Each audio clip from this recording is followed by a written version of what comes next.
अष्टो अध्याय रक्त बीज वध। मैं अनिमा आदि सिद्धिमयी किरणों से आवृत होकर भवानी का ध्यान करता हूँ। उनके शरीर का रंग लाल है, नेत्रों में करुणा लहरा रही है तथा हाथों में पास, अंकुश, बाण और धनुष शोभा पाते हैं। ऋषि कहते हैं, चंड और मुंड नामक दैत्यों के मारे जाने तथा बहुत सी सेना का संहार हो जाने पर दैत्यों के राजा प्रतापी शुंभ के मन में बड़ा क्रोध हुआ और उसने दैत्यों की संपूर्ण सेना को युद्ध के लिए कूच करने की आज्ञा दी और वह बोला, आज युद्धायुध नामक 86 दैत्य सेनापति अपनी सेनाओं के साथ युद्ध के लिए प्रस्थान करे। कंबु नामक दैत्यों के 84 सेना नायक अपनी वाहिनी से घिरे हुए यात्रा करे। 50 कोटि वीर कुल के और 100 धौर्म कुल के असुर सेनापति मेरी आज्ञा से सेना सहित कुछ करे। कालक, दौहाद्र, मौर्य और कालके असुर भी युद्ध के लिए तैयार हो मेरी आज्ञा से तुरंत प्रस्थान करे। भयानक शासन करने वाला असुर राज्य शुंभ इस प्रकार आज्ञा दे शस्त्रों बड़ी बड़ी सेनाओं के साथ युद्ध करने के लिए स्थित हुआ।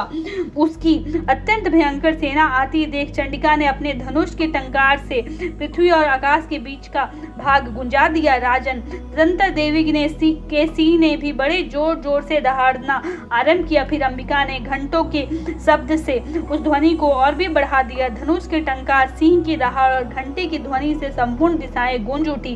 उस भयंकर शब्द से काली ने अपने विकराल मुख को और भी बढ़ा लिया। इस प्रकार वे विजयिनी हुई। उस तुमुल नाद को सुनकर दैत्यों के सेनाओं ने चारों ओर से आकर चंडिका देवी देवी सिंह तथा काली देवी को क्रोधपूर्वक घेर लिया। राजन, इसी बीच में असुरों के विनाश तथा देवताओं के अभ्युदय के लिए ब्रह्मा, शिव, कार्तिकेय, विष्णु तथा इंद्र आदि देवी की शक्तियां जो अत्यंत प्रकार और बल से संपन्न थी उनके शरीर से निकलकर उन्हीं के रूप में चंडिका देवी पास गई। जिस देवता का जैसा रूप, जैसी वेशभूषा और जैसा वाहन था, ठीक वैसी ही साधनों से संपन्न हो आप उसकी शक्ति असुरों से युद्ध करने के लिए आई।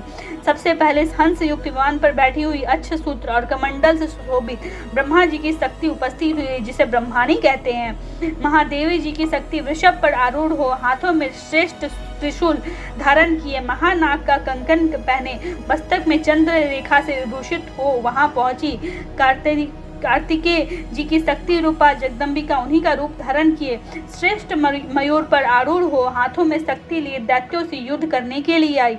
इसी प्रकार भगवान विष्णु की शक्ति गरुड़ पर विराजमान हो, शंख, चक्र, गदा, सांग्र, धनुष तथा खड्ग हाथ में लिए वहां आई। अनुपम यज्ञ वाराह का रूप धारण करने वाले श्री हरि की जो शक्ति है वह भी वाराह शरीर धारण करके वहां उपस्थित हुई। नारसिंही शक्ति भी नृसिंह के समान शरीर धारण करके वहां आई। उसकी गर्दन के बालों के झटके से आकाश के तारे बिखरे पड़े थे। इसी प्रकार इंद्र की शक्ति व्रज धारण में लिए गजराज ऐरावत पर बैठकर आई। उसके भी सहस्त्र नेत्र थे। इंद्र का जैसा रूप था वैसा ही उसका भी। तदनंतर उन देव शक्तियों से घिरे हुए महादेवी ने चंडिका से कहा, मेरी प्रसन्नता के लिए तुम शीघ्र ही इन असुरों का संहार करो।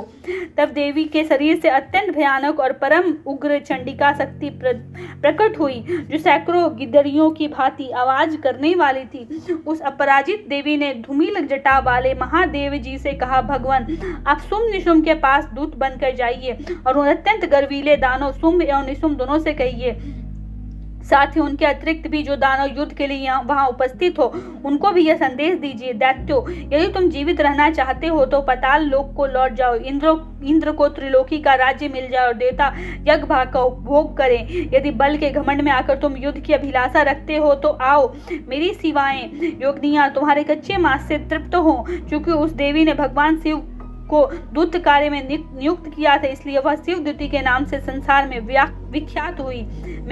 महादैत्य भी भगवान शिव के मुंह से देवी के वचन सुनकर क्रोध में भर गए और जहां कात्यायनी विराजमान थी उस ओर बढ़े। तदंतर वे दैत्य अमरस में भरकर पहले ही देवी के ऊपर बाण, शक्ति और दृष्टि आदि अस्त्रों की भेंट की वृष्टि करने लगे। तब देवी ने भी खेल खेल में ही धनुष के टंकार की ओर और उससे छोड़े हुए बड़े बड़े बाणों द्वारा दैत्यों के चलाए हुए बाण, सूल, शक्ति और फरसों को काट डाला। फिर काली उनके आगे होकर शत्रुओं को सूल के प्रहार से विदीर्ण करने लगी और खटवांग से उनके उनका कचूमर निकालती हुई रणभूमि में विचरने लगी। ब्रह्मा जी भी जिस ओर दौड़ती उसी ओर अपने कमंडल का जल छिड़क कर शत्रुओं के ओज और पराक्रम को नष्ट कर देती थी। महेश्वरी ने त्रिशूल से तथा वैष्णवी ने चक्र से और अत्यंत क्रोध में भरी हुई कुमार कार्तिकेय की शक्ति ने शक्ति से दैत्यों का संहार आरंभ किया। इंद्र की शक्ति के वज्र प्रहार से विदीर्ण हो सैकड़ों दैत्य दानव रक्त की धारा बहाते हुए पृथ्वी पर सो गए। वाराही शक्ति ने कितनों को अपनी थुकथुन की मार से नष्ट किया। डाढ़ों के अग्रभाग से कितनों की छाती छेद डाली था। कितने ही दैत्य उसके चक्र की चोट से विदीर्ण होकर गिर पड़े। नरसिंही भी दूसरे महादैत्यों को अपने नखों से विदीर्ण करके खाती और सिंहनाद से दुसाओं एवं आकाश को गुंजाती हुई युद्ध क्षेत्र में विचरने लगी। कितने ही असुर शिवदूती के प्रचंड अट्टहास अत्यंत भयभीत हो पृथ्वी पर गिर पड़े और गिरते पर ही उन्हें शिवदूती ने उस समय अपना ग्रास बना लिया। इस प्रकार क्रोध में भरे हुए मातृगणों को नाना प्रकार के उपायों से बड़े बड़े असुरों का मर्दन करते देख दैत्य सैनिक भाग खड़े हुए। मातृगणों से पीड़ित दैत्यों को युद्ध से भागते देख रक्तबीज नामक महादैत्य क्रोध में भरकर युद्ध करने के लिए आया।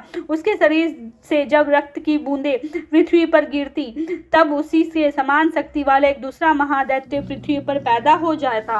महासुर रक्तबीज हाथ में गदा लेकर इंद्री शक्ति के साथ युद्ध करने लगा।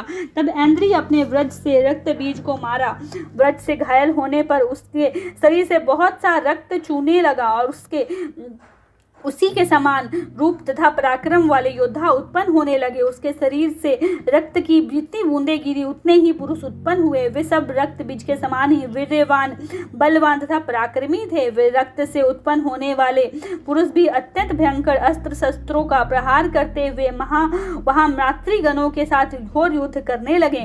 पुनः वज्र के प्रहार से जब उसका मस्तक घायल हुआ तब रक्त बहने लगा और उससे हजारों पुरुष उत्पन्न हो गए। वैष्णवी ने युद्ध में रक्त बीज पर चक्र का प्रहार किया तथा इंद्री ने उस दैत्य सेनापति को गदा से चोट पहुंचाई। वैष्णवी के चक्र से घायल होने पर उसके शरीर से जो रक्त बहा और उससे जो उसी के बराबर आकार वाले सहस्त्रों दैत्य प्रकट हुए उनके द्वारा संपूर्ण जगत व्याप्त हो गया।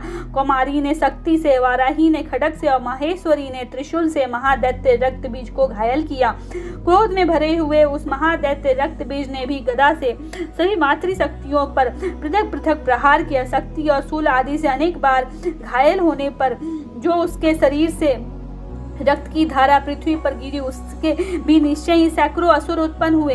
इस प्रकार उस महादैत्य के रक्त से प्रकट हुए असुरों द्वारा संपूर्ण जगत व्याप्त हो गया। इससे उन देवताओं को बड़ा भय हुआ। देवताओं को उदास देख चंडिका ने काली से शीघ्रता पूर्वक कहा, चामुंडे तुम अपना मुख और भी फैलाओ तथा मेरे शास्त्र पाद से गिरने वाले रक्त बिंदुओं और उनसे उत्पन्न होने वाले महादैत्यों को तुम अपने उस उतावले मुख से खा जाओ। इस प्रकार रक्त से उत्पन्न होने वाले महादैत्यों का भजन करती हुई तुम रण में विचरती रहो। ऐसा करने से उस दैत्य का सारा रक्त छीन हो जाने पर वह स्वयं भी नष्ट हो जाएगा।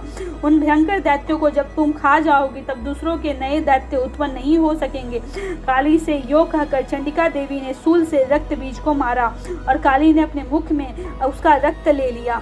तब उसने वहां चंडिका का पर गदा से प्रहार किया, किंतु उस महा गदापात ने देवी को तनिक भी वेदना नहीं पहुंचाई। रक्त बीज के घायल शरीर से बहुत सा रक्त गिरा, किंतु जो ही वह गिराते हुए चामुंडा ने उसे अपने मुख में ले लिया। रक्त गिरने से काली के मुख में जो महादैत्य उत्पन्न हुए उन्हें भी वह चट कर गई और उसने रक्त बीज का रक्त भी पी लिया। तदंतर देवी ने रक्त बीज को, जिसका रक्त चामुंडा ने पी लिया था, वज्र, बाण, खड्ग तथा सृष्टि आदि से मार डाला। राजन, इस प्रकार शास्त्रों के समुदाय से आहत एवं रक्तहीन हुआ महादैत्य रक्त बीज पृथ्वी पर गिर पड़ा।